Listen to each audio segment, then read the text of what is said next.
Welcome to Exploring A Course in Miracles. I'm Emily Bennington with the Circle of Atonement, and I'm here with Circle founder Robert Perry. And today we are talking about what is the Holy Instant. The Holy Instant is a remarkable and very important course teaching. The Holy Instant is where the miracle of A Course in Miracles is born. And the course calls the Holy Instant the Holy Spirit's most useful learning device for teaching you love's meaning.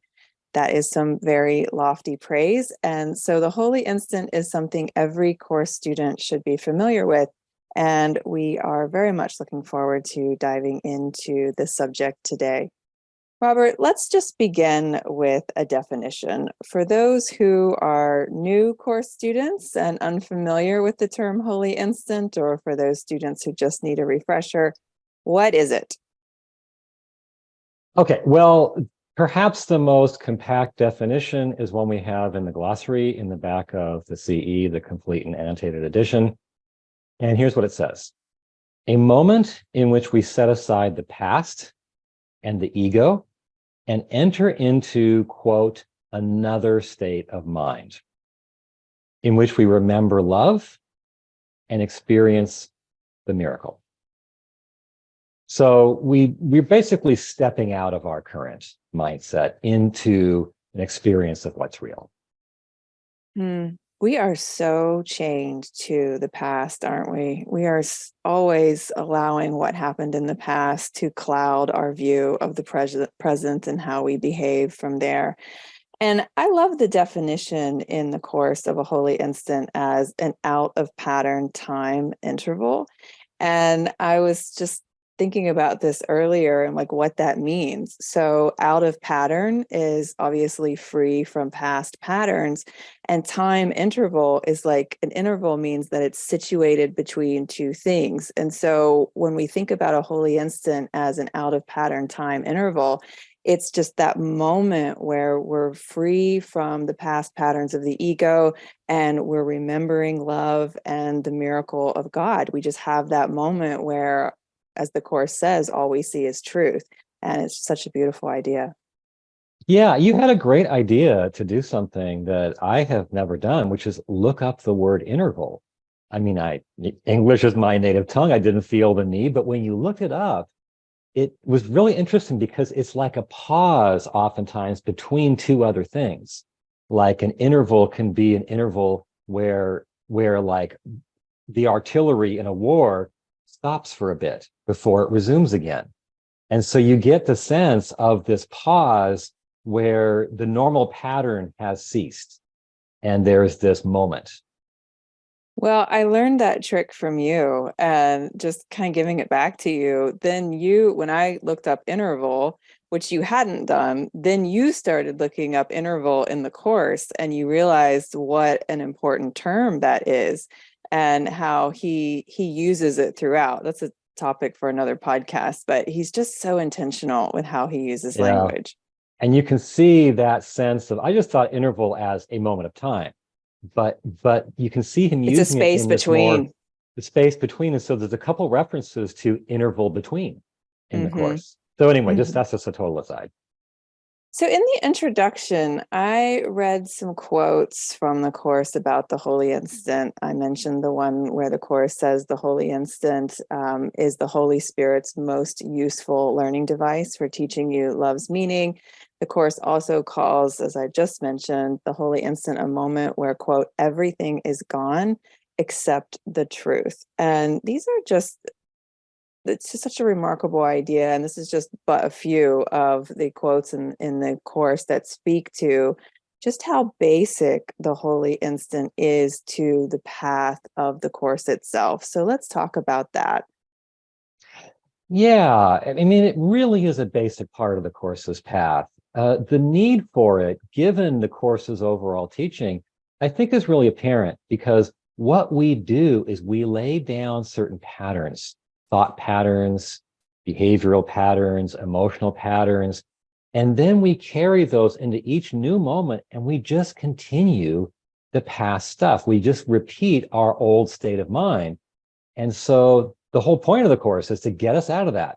So we need moments in which at least momentarily we step out of that prison and experience something more real. And I think the need for this is apparent when we look at other people. There are people in our lives where we think, we can't believe they are continuing yet again that old way, right? We wonder, why don't they just step out of that old way? I mean, it's been so damaging for so many years. And we're in the same boat. So I want to read this passage from lesson 184 in the workbook that says we need those times of stepping out.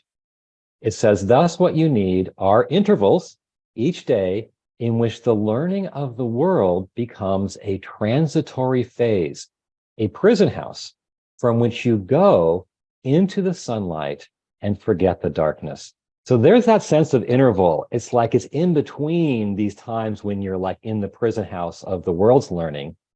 But in this interval, you leave that prison and step into the sunlight. It's a really perfect kind of definition or description of the holy instant, but it's also an argument for why it's so needed. We need to leave that rut that we spend our lives in. Mm-hmm. Yeah, I think part of the problem is that there are times that we recognize that we have bad patterns, and there are times when we just don't even see it at all. And I guess that speaks to the beauty and the opportunity of the holy instant, where you can just get to that moment where all those past patterns are dropped, whether you see them or not, and you step into true holiness. Yeah. Yeah. Yeah. And one of the things, in terms of why it's so important in the Course, one of the things the Course says several times in different contexts is that one such moment can save you. In one place, he says many years of effort. In other places, he says thousands of years or 1,000 years. So, in one instant of stepping out of your old rut and experiencing something real, you can be bumped forward on your spiritual journey 1,000 years. And if you take that in reverse, it's like staying stuck in your old patterns can cost you thousands of years, right? You can just stay and stay and stay and not get anywhere, and you're It wasting feels like time. that, doesn't it? And you just Yeah. some of these old patterns are really, really hard to break. Yeah. Anyway, let's talk about the experience of a holy instant. I know we're reading a lot of quotes in this episode, but there is a great description in chapter 18 of this experience, and so we wanted to share this with you. It says, quote, "The sudden expansion of the self that takes place with your desire for it is the irresistible appeal that the holy instant holds. It calls to you to be yourself within its safe embrace. There, the laws of limit lifted for you to welcome you to openness of mind and freedom. Come to this place of refuge where you can be yourself in peace, not through destruction, not through a breaking out, but merely by a quiet melting in." Now, that's beautiful language, but Mm. let's talk about why this describes an experience of a holy instant. Well, if you add up the different things that are said, it paints a very kind of powerful and evocative picture. You experience a sudden expansion of the self. It calls you to be yourself in a safe embrace. And who doesn't love a safe embrace? It says the laws of limit are lifted. The limitation we always feel is lifted. And And that then would we be are the welcome. limitation of time too, right? Limitation of time and all kinds of other ones, limitations of the body. The section is called Beyond the Body. Limitations Uh, of your own thinking. exactly. Yeah. I mean, we could list lots of them. So he says, we're welcome to openness of mind and freedom is called a place of refuge. It's a place of peace. And you get there through a quiet melting in. All of that just hits so many notes of what we long for. Yeah, we almost cut that last sentence just because it's a long quote, but I couldn't part with it because I love the idea that it's that the holy instant is not a breaking out, but a quiet melting in, the quiet melting into that place of refuge, that place of holiness within us that the Course speaks so often about. It's a beautiful idea. It is. It really is. Lovely phrase. So, what else do we experience in a holy instant? How do we know that we're in one? There are a lot of descriptions in the course, but just to hit some high points, it's an instant where the past and future kind of disappear. We forget about them completely and we enter fully into the present. That's one marker. It's an instant in which our past frame of reference is suspended. And therefore, all the judgment that comes out of that frame of reference is also suspended. It's an instant where we are aware that love is in us and that we're complete. So we don't need to try to snatch love from without to fill a hole in us. It's an instant where no one is special. We're not selective about this is my favorite person. This is someone that I want to stay away from. And so we join with all of our brothers. The Course says the recognition of relationships without limits is given you. And finally, it's an instant where we experience the attraction of God. He says you experience only the attraction of God, and experiencing only that attraction, we then go to join with God. Now, that I would say is kind of a top level holy instant. I think for most of us, the holy instants we experience more regularly are less dramatic experiences. There may be just a shift where suddenly we stumble into a new way of seeing and feeling for a moment. But they can go all the way up to the total experience of God. Yeah, and that's something that I think is important to point out. I keep trying to pin you down in the preparation for this podcast. Like, well, is a moment when we see truly with love, is that a holy instant? Yes, but it's not the only definition. Well, is a moment of revelation a holy instant? Yes, but it's not the only definition.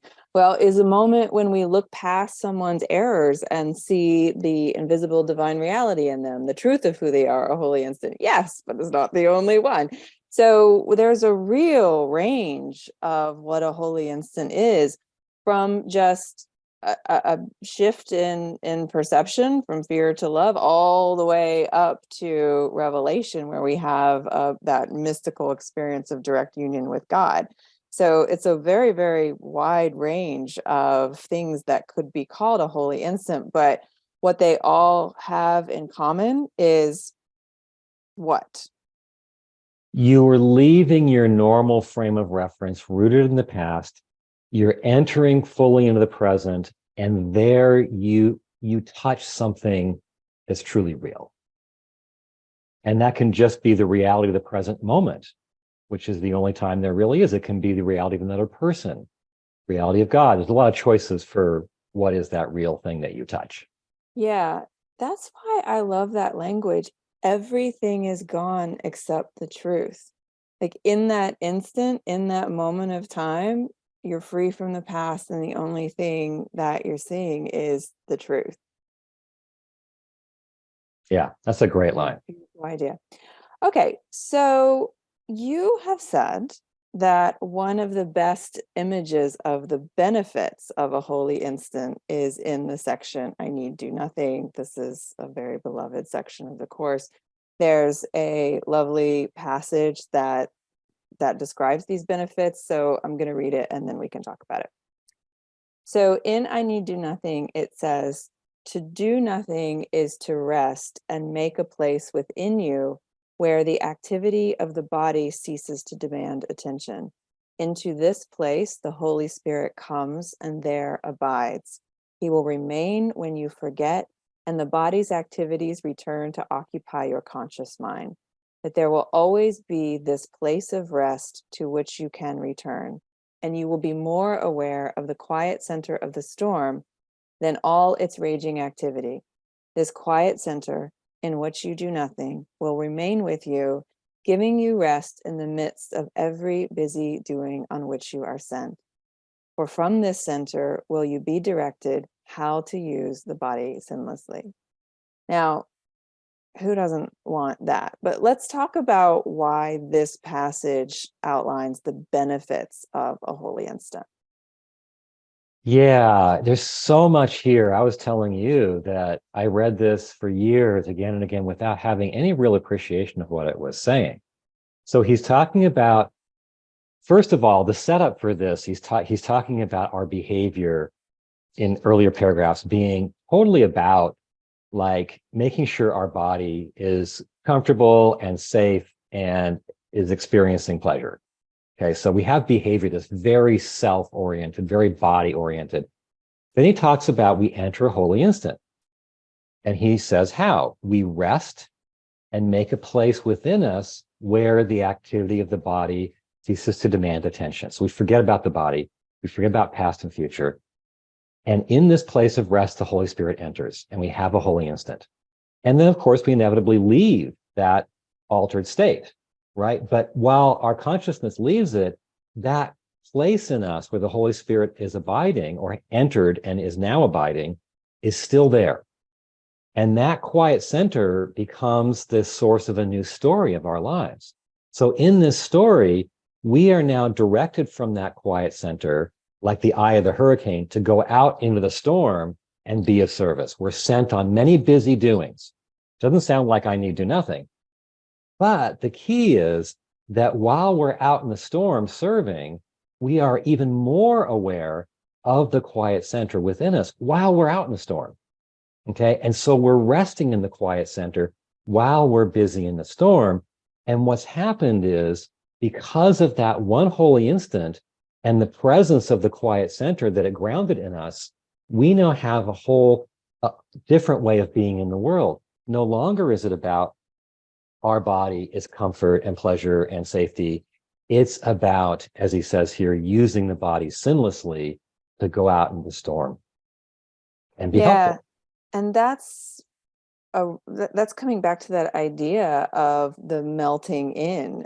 There will always be this place of rest to which you can return. That's like a Right. melting into that quiet center on where from that place you can go about and do your busy doings on which you are sent. And so Yeah. you're still active in the world, but you're active from this quiet center. And that's the real pattern here. It's one moment of leaving the past pattern grounds in you a whole new pattern, right? Your behavior is different, your future is different, your life is different. Yeah, and that's why it's the course has sometimes been accused of spiritual bypassing, like you're skipping over the problems of the world, you're avoiding the messiness of relationship, et cetera, et cetera. And as you're saying, it's like, no, you're going through the world, those busy doings on which you are sent, but you're doing it from this quiet center where if in a holy instant, nothing, you don't see anything but truth. And so if you can go through the busy doings of your day from a place of that quiet center where you're seeing nothing but truth, you're going to have a different life. You're going to have a Yeah. different consciousness in your day, and you're going to have different relationships, and you're going to be more wise. Yeah. And that's the whole And idea. no longer is your body going to be doing what every body on the face of this earth does, which is serve its ego and serve itself. Right. Right. So this passage in I Need Do Nothing, it talks about how we can enter into a holy instant, but there's more passages that say the same thing. So do you want to talk about that? So for someone who's like, okay, I recognize that I need to find a holy instant in this moment, what do they do? Yeah. Well, the course is full of instructions for entering holy instants. I mean, that's what the workbook is. It's a series of instructions for how to have a holy instant. But the very first one is one of, I think, the very best and most accessible ones. This is where the term is first introduced in chapter 15 in the text. And so I'll read it and then talk a little bit about what it means. But if, the listener, if you as the listener are in a place where you can kind of follow the instructions and close your eyes and do this, you might want to do that. Okay. So here's what it says. Take this very instant now and think of it as all there is of time. Nothing can reach you here out of the past. And it is here that you are completely absolved, completely free, and wholly without condemnation. From this holy instant, wherein holiness is born, you will go forth in time without fear and with no sense of change with time. So what he's basically saying is taking the present, like this second, and thinking of it as literally the totality of time. So there is no past or future in your mind at that moment. And in that current moment, none of your past mistakes, that's the focus, can reach you. That's why he says you're completely absolved. When he says you're wholly without condemnation, it means you're not condemned for what you did in the past. So in this moment, you're completely free of all that stuff you've done that you regret. And that's his instruction for entering Mhm. the holy instant, at least there. There's many, many other ones. So as you're going through this, I'm just imagining how we could turn this into a exercise, into its own practice. You could rearrange the words, put them in first person, and say something like, I take this very instant now, and I think of it as all there is of time. Nothing can reach me here out of the past, and it is here that I am completely absolved, completely free, and wholly without condemnation. From this holy instant where my holiness is born, I will go forth in time without fear and with no sense of change with time. Yeah. Like Well, you could turn that totally. into a meditation and call in, attempt to call in a holy instant for yourself using that as an exercise. Well, in the study group support meetings that we have here that Marianne hosts, they begin every meeting with an expanded version of that instruction using some other quotes from the course. It's all a holy instant induction process. Oh, that's beautiful. Yeah, it really is beautiful. That's so nice. Okay, so what are some other ways to enter into a holy instant? You said there were a few more. Yeah, well, there's really tons because all the workbook instructions are aimed at holy instance. But here are some other ones. Okay. Uh, he talks about the importance of giving the holy instant, meaning an instant of release from the past to other people. So unchaining them from their past, unchaining them from the demands that our ego has put on them, that is a way for us to have a holy instant. He talks about giving over our plans for happiness and salvation in favor of God's plan. He talks about us giving over every thought we have in our mind that closes our mind to being in total communication. So it's the thoughts that we really would be like ashamed to have shared with other people. We give those up, and now our mind's open to the holy instant. He talks about, as we've seen, making a place of rest within you in which you do nothing. He talks about an instant in which you love without attack. It's a really good one, I think. An instant of loving without attack brings on a holy instant. We talk a lot when discussing the course's views on love about how mixed our love is with other things. Here we attempt to express love in the world as course students, and yet our love is so conditional. It's like, you do this for me, and I'll love you back. And I'll do this for you in exchange for you loving me more. And even though we may think that we're just expressing pure love, we're not doing that as often as we might think because, again, our love is so mixed with other things. And Yeah. so, would you say in a holy instant, we are just one example of a holy instant is when we're just in that place of pure love that isn't mixed with other things? Oh, absolutely. Yeah. I mean, the other things are like the past patterns, right? Yeah, So we because step outside of those. yeah, as you're going through the list, you give your partner, you give the other person a moment where you just release them from the past. When you said that, it was like bong in my mind because so much of the conflict that we get into is just seeing people through the lens of the past. And so if we could Yeah. have a moment even where we just let them go, Yeah. then and purely love them without just the love being laced with demands or laced with guilt, then it's just, very lovely. Well, that is one of the holy instant practices at the very end of chapter 15. We have a practice in basically releasing people from our demands that they sacrifice for us, Yeah. which And if, is like go ahead. relationships are full of that, right? So we have this practice which starts with, I give you to the Holy Spirit as part of myself. I know that you will be released, et cetera, et cetera. So the whole thing is like, rather than chaining you to my demands that you sacrificed for me, I'm giving you to the Holy Spirit. Yeah, and you can kind of see where it all weaves together, because if forgiveness is the central teaching of the course, and a holy instant is a moment where you can drop the past, and one of the ways that we do that is through forgiveness, then you can see why the holy instant would be such a basic part of the course's path, because it's that moment where you're in pure love. And I think forgiveness is the highest Oh, form yeah. of love that we can touch here. Well, and forgiveness, I mean, it contains the holy instant. At one point, he says, forgiveness, the present is forgiveness, because in forgiveness, you are letting go of the past, right? And entering into a state of love, not burdened by the past. That's what you're doing in forgiveness. That's what you're doing in the holy instant. Yeah. So let's talk about examples. Helen and Bill, the scribes of the course, their original joining is defined as a holy instant repeatedly in the course. So let's talk about what happened there and why it's held up as such a shining example of this idea. Yeah, I think it's important to talk about it because from everything we've said so far, it sounds like a holy instance of private individual moment. And yet the course says, calls their moment of joining openly a holy instant many times.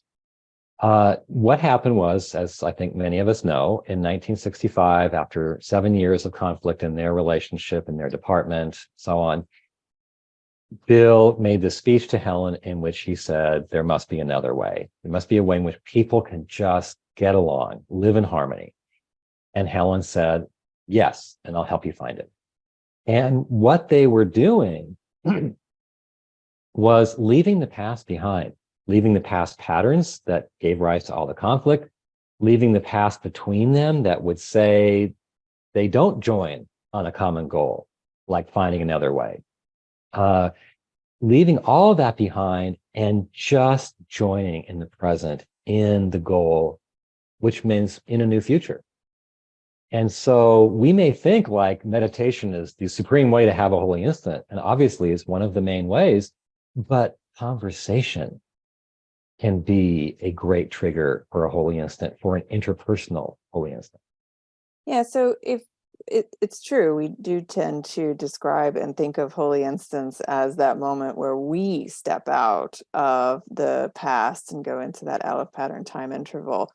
But we can have a collective holy instant, interpersonal holy instant. And the course calls these holy encounters, but it also calls them holy instants too, because Helen and Bill's joining was considered a holy instant. He doesn't call that a holy encounter. Can you just very quickly go over the difference between instants and encounters, because the course uses both words? Well, it's kind of like, you know, holy instance, the umbrella term.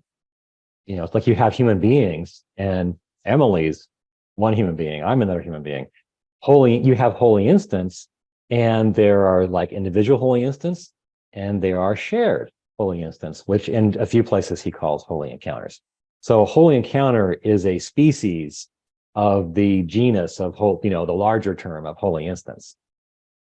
But he doesn't use the phrase holy encounters very often. He just uses a handful of times, right? Yeah, like 4 or 5 times, I think. Yeah. Okay. Well, just thinking about this idea, sometimes people will say, okay, I was out in the woods and I had this peak experience in nature. I was listening to this song and I felt transported to a new place. And sometimes students will describe that experience as a holy instant. And you've said that that isn't accurate. So can you talk a little bit about why? He addresses that, and he seems to call it a somewhat holy instant, or you could say quasi holy instant. Well, it It's feels all, like it. I mean, who hasn't been totally transported in nature or by listening to some beautiful music? yeah, and I think it can be. Here's what he says. He's talking about how your mind can join with something fully, okay, and forget the barriers between you and it. And he says the something can be anything and anywhere. A sound, like music, a sight, like nature, a thought, a memory, even a more general idea without specific reference. But in every case, you join it without reservation because you love it and would be with it. And so you rush to meet it, letting your limits melt away. Um, so, and then he says, in these moments, you experience much of what happens in the holy instant. He elsewhere in the same section talks about these as being like the holy instant. So we have to think, okay, you experience much of what happens in the holy instant, but that implies not all of it. And I think what is perhaps missing, at least from many of those experiences, is a different perspective, right? Where you see reality differently. Like you can be transported in nature, I think, and see reality differently. You can also have other moments of transport in nature where you don't, it's just you feel elated, you feel euphoric. You don't see reality differently. Yeah, that's just what I was going to say. It's like what's missing in those instances is the holiness, because you can be overwhelmed by the beauty of nature, the beauty of a song, or the beauty of a memory. But if it doesn't take you to that higher place, that place that's closer to holiness, then it's just an elevated experience, not a holy instant. Right. And at the same time, just be perfectly fair, there's a whole long tradition called nature mysticism where people directly experience everything in nature shining with the divine. That would be a total holy instant. Okay. So just moving on from that, holy instants also play a significant role in holy relationships. There's a prayer for resolving conflict in a holy relationship in the course where one person asks for a holy instant for both people. This is that beautiful prayer that begins with the line, I desire this holy instant for myself, that I may share it with my brother whom I love. So let's talk about the importance of holy instance within holy relationships. Is this the secret to making them work? Well, this is a big topic, which we could basically do a podcast on. But in the story the Course tells, a holy relationship is born in a holy instant in which two people join. Obviously, that means a shared holy instant, a holy encounter, like with Helen and Bill. Okay, they leave the path behind, they join in a common goal, the Holy Spirit enters the relationship, and now it's holy. Okay, and now they have this long journey to make to where the relationship is truly holy. And along the way, on that journey, more joint holy instants are really key. Okay, so the one you just read, I desire this holy instant for myself that I may share it with my brother. That's talking about I accept a holy instant so that we can have a shared holy instant, and this can pull us out of this conflict we're in. So he talks a number of times about holy relationship partners going into shared holy instants that kind of renew the relationship. The relationship is reborn in those moments. So just like an individual holy instant bumps us forward on our individual journey, so a shared holy instant bumps us forward on the journey of the holy relationship. He even goes so far as to say something that I've never heard anyone talk about. This is in I Need Do Nothing. He says that shared holy instants within a holy relationship are, quote, the special means this course is using to save you time. This is what distinguishes this course from other paths. Other paths are seeking individual holy instants, right? Why do you think those guys are meditating in caves? You know, why do you think those people in the East are doing all those extreme practices? They're seeking the holy instant. He's saying what sets the course apart, its special means for saving the time that they take, is the shared holy instance within holy relationships. Oh, there's so much there. And I feel like we do have a bit of time. Can we dig into it a little bit? So, the idea of a holy relationship being born through a holy instant is stunning. Can you just say a little bit more about that? Well, I think the best way to do that is talk about Helen and Bill, right? The course, by my count, references their moment of joining in June of 1965 118 times in the text. Okay, it's right there in the text if you pay attention. So over 100 references. And what it says is in that moment in which they left enough of their past behind to say, let's join in spite of all of our past conflict. Let's join in seeking a way in which people can live in harmony in spite of all the disharmony we've been embedded in for years. That was a holy instant.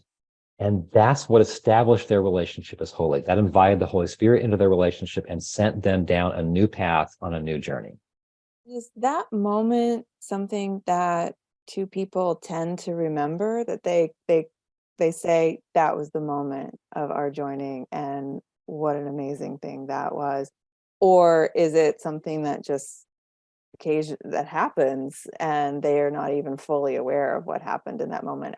I'm asking because I don't think Helen and Bill were as aware of what a momentous No, occasion they were. they were. They were. They knew it was life changing. They knew it was life changing. And it ended up transforming their department. Because of that moment, they instituted a number of practices in their department as well as in their personal lives. They knew it was life changing. Well, I know you don't like to share much personal about your own life, but I'm going to do it anyway. You and I come back to this date, June 28th, 2017, where we hadn't known each other all that long, but I wrote you this email and I said, I'm thinking about what I've done in my past related to my career, and I want to give it all up. I said to you, I don't want to be EmilyBennington.com anymore. I just want to join you in the circle and to give my life to this work.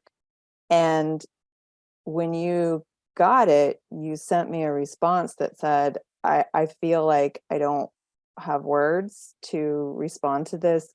I literally just turned around in my chair and thought like, wow, this is big. And and I didn't realize what I was doing when I sent you that message. I was just like, I can't see myself doing anything else. But it hit you like a thunderbolt. And Well, I think that kind of message would hit pretty much anybody. But and yeah, then I mean, it was one of those world disappeared moments. yeah, and so we come back to that and we say that was kind of it. Was that the moment when the Holy Spirit came in and took both of our lives on a completely different direction? And I can look back on that and say that was it. But in the moment it wasn't, it didn't feel as big as it became. So Mm-hmm. Yeah, anyway, but we have remembered it. it's unforgettable now, Yeah, just given how different life has become since that one email. But yeah, what in relation to the holy instant being kind of the secret to holy relationship, or maybe relationship in general, it, it makes a lot of sense to say, like with that prayer, I desire this holy instant for myself that I may share it with my brother whom I love. If we can get to those places where we say, I recognize that I'm not myself, I recognize that something's wrong, and I want to call in a moment where I drop the past and touch something higher. That does seem like the secret to getting along. I mean, Helen and Bill were really onto something there. yeah, And we talk all the time about how the course is such an interpersonal path. And I love hearing you say what you just said about that's actually what distinguishes the course. It's so interpersonal, and holy instants become the means by which we use to get along with each other. It's just a phenomenal idea. yeah. And it's unfortunate because that's been largely stripped out by course students and teachers. We've made it a very individual path. to the point where holy relationships are individual. I don't know how a relationship is individual. Like that's not what a relationship is. Well, people will say But my holy relationship is between me and Jesus. well, there's that. And Yeah. you and I always talk about how that's such a convenient way to sidestep the messiness of getting involved with another human being. Right. And then we say that, I'm in a holy relationship because it's holy on my side. And what that means is, so you think relationships are just like between you and yourself? I mean, yeah, anyway. Yeah, I mean, the course is very interpersonal to the point where it says its special means that distinguishes it from the means that other paths use is shared holy instance within holy relationships. That's huge. Anyway, we should probably go on. So, but I also just want to point out that you don't have to be in a holy relationship, which is a whole thing in the course. Two people joining on a common goal, transcend the ego, and help the world as a result. But you can just be in a regular relationship and use a holy instant to get out of snags that we so often find ourselves in. So I don't want to Yeah, leave anyone with the impression that holy instants are just reserved for a holy reserved. Yeah, relationship. They're for any kind of relationship, and it's all yeah, messy. yeah. And I think that we should point out in the manual, he talks about three different levels of teaching. He talks about the first level being casual encounters, where he said, even for an instant, two people can lose sight of separate interests. And it has these little vignettes where a child runs into an adult and two people are on an elevator together. Two elevators And are in a person. yeah, yeah, right, which is more rare. Um, and he says in conclusion, even for an instant, two people can lose sight of separate interests. That instant is enough. Salvation has come. He's not using holy instant there. He's not using the term holy encounter, but he's describing the concept. So two strangers can have a holy encounter, can have a shared holy instant. So let's not restrict them. Okay, I'm so glad that you mentioned that. Okay, so let's move on to what the course says about things that can go wrong in the process of practicing a holy instant. Yeah, and that's discussed at length in the well-known and beloved section, The Little Willingness, in chapter 18 in the text. We all love the idea that we only need a little willingness. But the specific teaching in that section is how to have a holy instant. Okay. And what's really suggested there is either overtly, if we have a more traditional religious background, or maybe even unconsciously, there's a belief we carry that we need to make ourselves good enough before we can be worthy of a holy instant. We need to make ourselves holy before we can have a holy instant. We need to do different things that in our eyes earn ourselves that kind of level of spiritualness, that level of holiness, so that now we deserve to have a holy instant. And he's saying that actually blocks the holy instant. All you need to do is desire it. All you need to do is have the willingness. And that's the concept of the little willingness.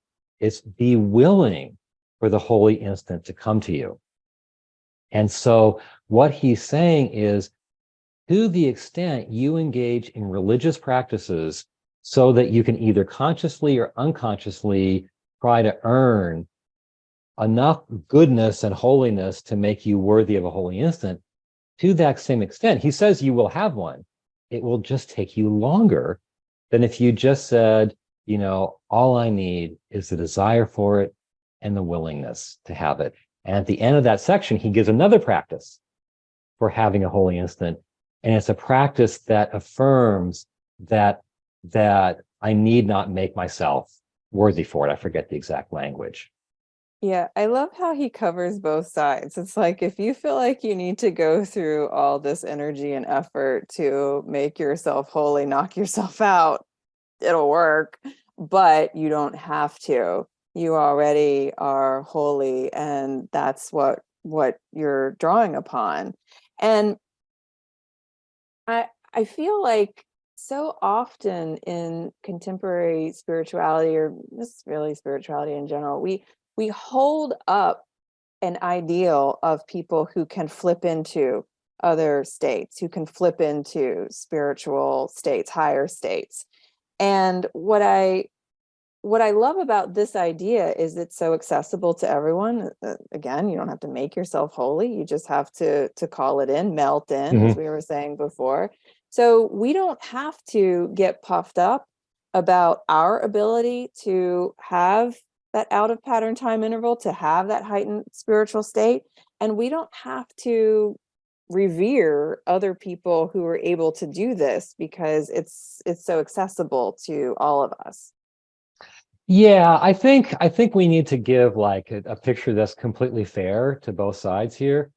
Helen had a great ability to enter into holy instance. And if you read the course and the discussions of holy instance, it's clear that he thinks that is a super valuable ability. Okay. He praised her. He said she established it in some ancient time through, great dedication and devotion. Um, and so it's a great ability.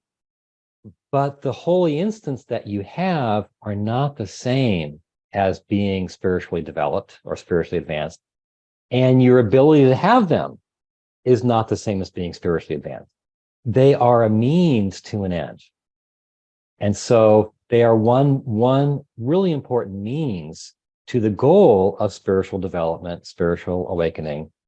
And there are other means. And so if you think that because you have a special propensity in that regard, that you are more advanced and that you have less ego, that's your ego. We all, if we spend enough time on the spiritual path, we all know people who can go into those altered states well. And when you know them long enough, you know that their ego is just as much of a chain, ball and chain around their ankle as your ego is, right? Yeah. And the I'm always challenge of weary being, of people who say I've dropped my ego, because if you're that's telling your people ego. you've dropped your ego, that's totally your ego. Yeah. And if we have that ability, there's a temptation of getting puffed up. Now, the manual talked about something very close to this. It talks about the temptation, if you have psychic powers, of getting ego inflated about that. And he says that will actually damage the powers. You won't have the ability to reliably use them. So the big temptation is thinking, I have powers, I'm spiritually superior. Similar temptation with holy instance, thinking I have powers, on spiritual, I have that ability, I'm spiritually superior, I have experiences. Fact is that there's a big toolkit we need on this path, a big toolkit. And whichever tools we have, like really strong ones, let's use those and value those, but they're all a means to the end. And no one's got a corner on that market, the market, of the end. So I think we can overestimate holy instance, even while the course places great importance on them. I guess maybe just you're saying let's give a fair picture. And I'm wondering if the fair picture would be to appreciate and maybe even admire Helen's ability, or anyone's ability, to have holy instance, to touch that higher state. Um, but also hold an understanding of who they are as people. Helen was a very complicated person. Her ego was very intact, but she also had this amazing ability. So, what if we appreciate the ability without idolizing the people? And I think that's what I'd like to see more of in spiritual community, and really society in general. Yeah. Yeah, totally. Totally. So let's not like act like it doesn't matter. I know you weren't doing that. Let's say these are really important and they're a key means to the end. They aren't the end. I know. I'm wondering if sometimes we minimize, so we can elevate people, and that's dangerous because it puffs up their ego and it makes us dependent on them. But we can also dismiss things, and maybe in the dismissal of it, it's like you're saying, like, I don't have it, I can't do it, I don't have So it Helen's doesn't matter. skill, so Yeah, I'll just dismiss what she was able to do as not an integral part of the path, and let's not revere Helen. But really, it's like secret jealousy for all that she was able to do. exactly. We don't want to do that. Yeah, we don't want to do that either. Okay. So just wrapping up here, we've been talking in this podcast about the idea that the holy instant is where the miracle is born. And I love that idea because if miracles are expressions of love in the holy instant, when we get into a new state of mind, we're able to have that be the clear channel for the expression of love. And this got us thinking about a holy instant life cycle. And so there is a cycle to this in the course. And so let's talk about that because I think it's a unique way to think of holy instants. Yeah. So yeah, I like that term that you thought of, and it's a good way to get a handle on like the whole picture. It needs a So graph. So as Robert's explaining this, just kind of picture, get an image in your head, and maybe one day we'll create that graphic. okay. So we start by doing what he calls practicing the mechanics. He gives us instructions for practicing the holy instant, a lot of instructions. And we do those practices, but we're practicing the mechanics. And the holy instant itself is then given to us. Talk about So the we have our mechanics, part. right? Like, for anyone who's like, okay, well, how do I practice the mechanics? What is that? Well, I mean, we've given examples already. We talked about how take this very instant now and think of it as all there is of time. That's an instruction that you can sit down and do. Okay. He talks about that as doing the mechanics, literally. We talked about making a place within you where the body and its activities and past and future no longer demand attention. That's that's mechanics that you can do. We talked about sitting down and saying, I desire this holy instant for myself, and I may share it with my brother whom I love, and then the rest of that practice.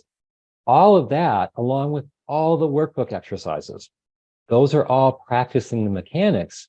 But then he says, that's your part. And once you do that, the holy instant will be given you. So then it's given you. That's the next part. You have a holy instant, you experience it. And then he says, you return to normal consciousness. But what happened in that moment, it grounds something new in you. The quiet center, we've talked about that, a new perspective, a new pattern.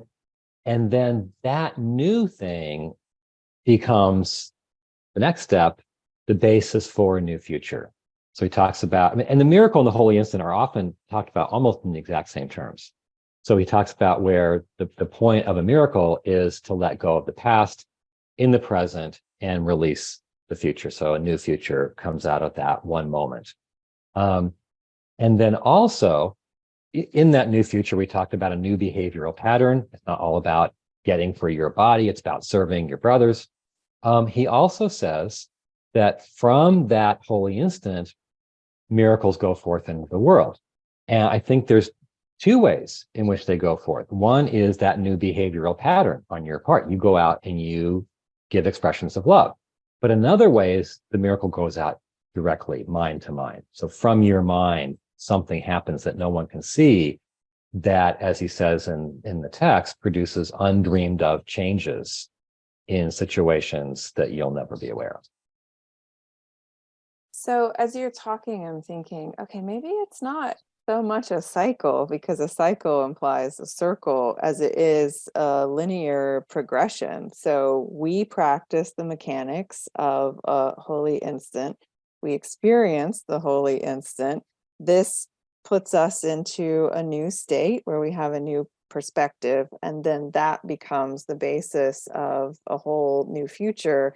And then from that place, we go out and we go forth into the world, and we're miracle workers, and we help and serve and love.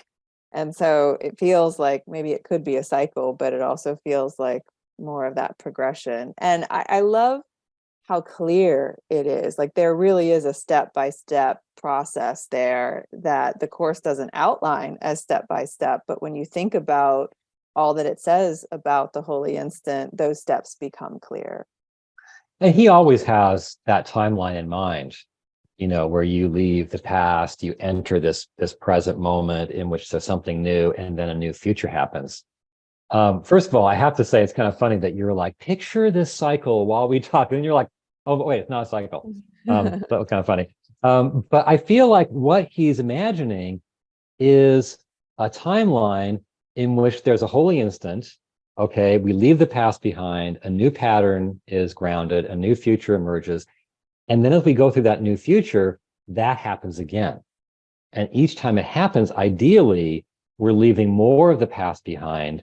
We're entering a newer and newer future, and then it happens again. And so it's almost like, yeah, it's not so much a cycle, it's one timeline, but these moments keep happening. Right. So now we've just totally, it was a Totally cycle and confusing. then it's a linear progression, but the linear progression now has a cycle. No, I'm kidding. Yeah, not completely confused. No, but the idea is very simple. It's what we've been saying. You practice the mechanics of the holy instant, you call it in, you have it, then you are transported to a new mental state. You have that new perspective that creates the basis of a new future for you. And you go out in the world and you share it with your service and your love. And And it so, goes out directly from your mind to others in ways you can't see. yeah, amazing. And I know the workbook talks about that idea quite a bit. Yeah. So even though Robert and I can't decide whether it's a cycle or a linear progression, the idea hopefully is clear to everyone listening. And I just want, as we end here, I just want As to, long as you picture it as a cycle that's a straight line. as long as you picture it as a circle that's a straight line, it should be Yeah. totally clear. Yeah, exactly. So let's end on this idea of the miracle, the from the holy instant, the miracle goes forth into the world. So even though the holy instant is with ourself, we can have that personal shift. We can have a joint holy instant, holy encounter with two people, but it's meant to serve many, many more. So can you touch on that as we close? Yeah. Well, just before reading the quote, I have an extra thing I want to say that we haven't really said yet. But before reading the quote, think about what happened with Helen and Bill. That moment of joining between them in 1965, that did open up a new future. It opened up a new future for you and me and thousands of other people, as well as for Helen and Bill. Their lives were changed. So, I mean, that brought the course into the world. So it's a really concrete demonstration of the fact that from that moment, miracles go forth into the world. Every time a copy of the course goes out, that's a miracle, maybe many miracles going forth from Helen and Bill's original joining. What a dramatic picture that is. Okay, so there's a place in chapter 27 in the text that has a beautiful image of it's that moment where you love without attack, and then your holy instant reaches out into the battleground with healing. But here's what it says. The holy instant is the miracle's abiding place. From there, from the holy instant, each miracle is born into this world as witness to a state of mind which has transcended conflict and has reached to peace. It carries comfort from the place of peace into the battleground. And then that passage continues with talking about how it lifts and heals all of the effects of war. So we should think when we have a holy instant, even what we might consider a modest one, something goes from our minds, maybe even to distant literal battlegrounds. Incredible. Yeah. Incredible. So that shift where it talks about out of pattern time interval, not abiding by the world's laws, we can elevate our mind and not have that be contained just to our own mind or to the person with whom we're experiencing the holy instant, but it goes from our mind into past, present, future, and saves us thousands of years on our journey and heals people and other minds that maybe we're not aware of. I mean, it's so big And it feels like when when I hear these passages, and I know the workbook again talks about this idea so much, that it's not, that the miracle isn't just retained in your mind, it heals other minds. It feels like such a responsibility. Like, we have to get this right, not only for ourselves and the people with whom we interact, but to people we won't even meet, for the world, for Yeah. everyone. We have an obligation, we have a responsibility to get this right, to be those channels for love. And one of the And, ways in which we do this is the practicing of the holy instant. So and yeah. that feeds right into that last point I wanted to make. Um, and that is we need to think of holy instants as normal. And we need to endeavor to make them normal in our lives. And I think the way we do that very simply is the workbook practice. We really do the workbook practice because there's a lot of places in the workbook that make it very clear that every practice period is aiming for a holy instant. That's why he said the practice period can save you, a moment of repeating one sentence can save you many years of effort. That's why he says sometimes in your practice periods, 1,000 years or more are saved because those practice periods, and that's why he calls practice periods holy instants in part 2 of the workbook. Every time we sit down or close our eyes to do our practice, we should be aiming for a holy instant. And lots of course students have amazing holy instants in those practice periods. So we're supposed to be doing those every day, starting our morning with meditation, practicing throughout the day, on the hour, in between the hour, when we're upset. If we're really doing that practice, we're doing the mechanics all through the day, and then holy instants become normal. It's not like we're that person we all known, the uncle we've known for decades, where it's like that guy is so rooted in his patterns. Every moment is a repeat of his past patterns that we've all, kind of lost patience with. It's that we are constantly stepping out of past patterns, getting more open, more flexible, and then holy instants are normal. And it's one of those things where it's like, when you're talking about your own spiritual practice, you don't say things like, wow, I had this great holy instant a week ago. It's like, I had a great holy instant an hour ago. And Yeah. then it's, I had a holy instant 10 minutes ago. And then the intervals become shorter and shorter and shorter until you just hopefully can get to a place where you maintain a higher perspective. And wouldn't that be something? Yeah. He does talk about, and this life becomes the holy instant. And I just thought of a quote I'd never thought about in relation to the holy Oh instant Lord, before. we are already well past time, That's but okay. It's only 4 paragraphs now. One of the early principles says miracles are natural when they do not occur, something has gone wrong. We should think holy instants are natural when they do not occur, something has gone wrong. what a beautiful way to end. I feel like I get stuck on certain course concepts for a period of time and have a little romance with them. And I'm having one with the Holy Instance right now. It's just such a stunning idea that we really should incorporate into our concept of what it is to be a course student and our course practice every day. So, Robert, thank you as always for a great conversation. And I'll see you next time. Bye for now.